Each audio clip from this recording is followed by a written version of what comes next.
Hi, my name is Benedict. Welcome to the AM Sports segment this Monday morning. A lot to talk about, especially with the things that happened over the weekend. English Premier League action, as well as Spanish La Liga, Italian Serie A. And here on the local scene, we saw action in the Super 2 clash involving Kumasi, Asante Kotoko, and Accra Hearts of Oak. But remember, this morning I'm doing the show with my colleague Sewin Saki, as we always do every Mondays and Fridays. Sewin, a very good morning to you. Hope you're good. Good morning, Benedict. I'm good, and you too? By God's grace, I'm doing fine, and thanks so much for asking. And we're going to go through. First, we have to start here on the local scene. And the Barbara Stadium was the second leg of the Super 2 game involving Kumasi, Asante Kotoko, and Accra Hearts of Oak. Going into the game, the first leg had ended 2-0 in favor of Asante Kotoko, and Accra Hearts of Oak were hoping to overturn that scoreline and probably win the competition, but that didn't happen as they lost the same scoreline as that of the first leg. 2-0, the game ended. Hearts PRO Pari Ado blamed officiating for their defeat. The first half and the second half, I think we played well, much more determined than the first game that we came in, and we are disappointed in the performance of the center referee. I don't think when he goes back home to re-look at this clip, if he'll be happy for himself. It is very clear. Anybody that saw the game saw it clearly. He should have given a penalty to Hasselhoek on Patrick Razak. I am not saying because it is Hasselhoek that I'm saying that the referee did not perform well. If it had gone for Kotoko and he had not given it to Kotoko, I would have said the same. This is professional football. The right things must be done. It is governed by rules and regulations. If you don't apply them, you don't have the capacity to be a ref. Well, we have lost, but then the most important thing is that we have to go back, regroup, psych ourselves up so that all other games ahead of us will be able to tackle them and make sure that we'll make our supporters and ourselves happy.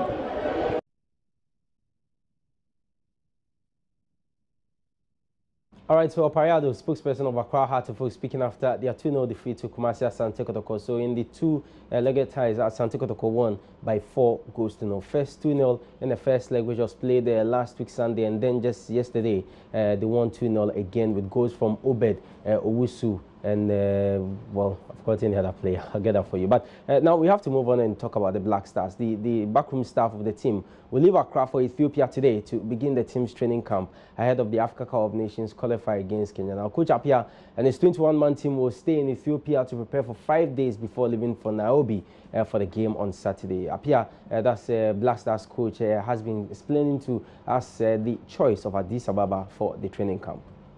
You see, the altitude in Nigeria is really high. In Kenya is really high.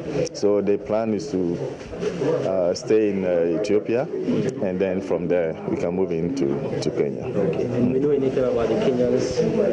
Yeah, I've watched some clips of their game. You know, now they have a lot of foreign players. You know, they have a lot of foreign players. So sometimes you can't actually depend on what you've seen, you know, from their clips, because they might do some changes in it.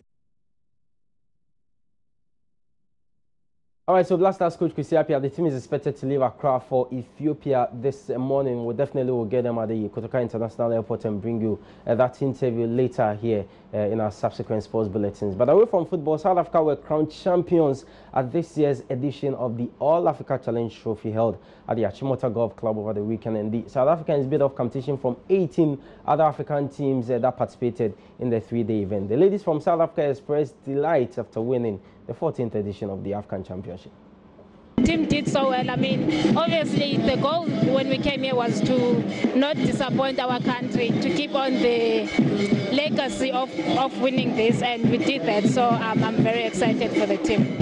It was not easy out there. It was very tough, but we managed to keep it together, and look at us now, we won. The game of golf in Africa is definitely not the same as ours back at home, but I believe that everyone here has got talent. I mean, it was not an easy game for everyone. Everyone had to play nicely out there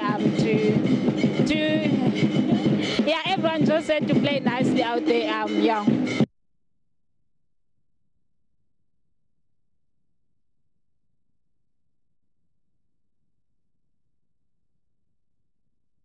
All right, so congrats to South Africa for winning this year's AACT championship held here in Ghana. The ladies competition is also ongoing. The Ghana ladies golf competition is ongoing, and that will end today. We'll bring you a highlight of that as well later here in our subsequent sports bulletins. But away from all the action here on the local scene, in the major European leagues, the English Premier League as always happened over the weekend as we go into the international break. And so yes, amazing games we saw this weekend. The likes of Liverpool, Leicester City, which was the early kickoff through to the 2 p.m. games, as well as matches we saw yesterday. On Saturday was the Joy Sports Invitational Tournament at the Lizzie Sports Complex. Amazing scenes, lots of activities we participated in. Selwyn played a part in the football, and I was in the volleyball team. Unfortunately, our first game we lost to GCB 2 straight sets, but Team Nestle also did very well and won a lot of laurels at the event. Asari Bediako has put together this report.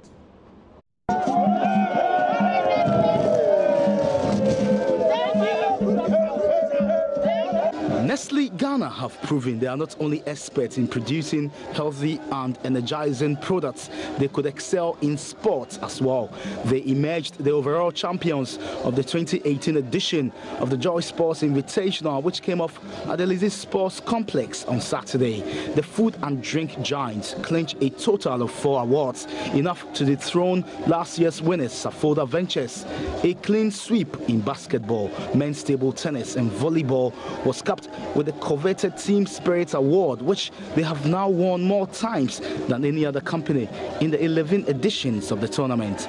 It's so great, so overwhelming. We have the energy gathered from our everlasting Milo. Whoa. You know, we have it. Is it Cerelac, or you want next cafe, or what do you want? Milk? Energy is everywhere. You know. Managing Director of GASIM, Dominique Michel, claimed the bragging rights as he won the maiden CEO's mini goal post competition. Vivo Energy were champions of the men's football event, and they could not hide their joy.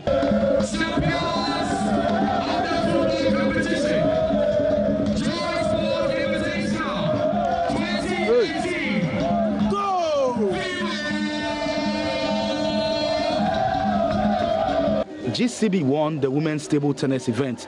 Prudential Life Insurance were winners of the women's mini golf contest. Team Multimedia won the Scrabble and chess events, the most credible and reliable corporate games in Ghana. The Joy Sports Invitational has seen increased participation in the last 11 years. This year's event was sponsored by Republic Bank. We are taking the calf away. We are taking the calf away.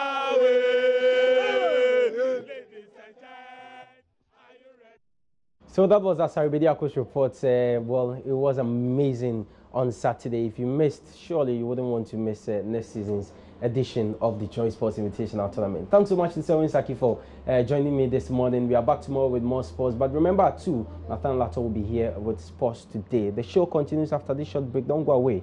This is JoyNews. I'm Benedict Osu.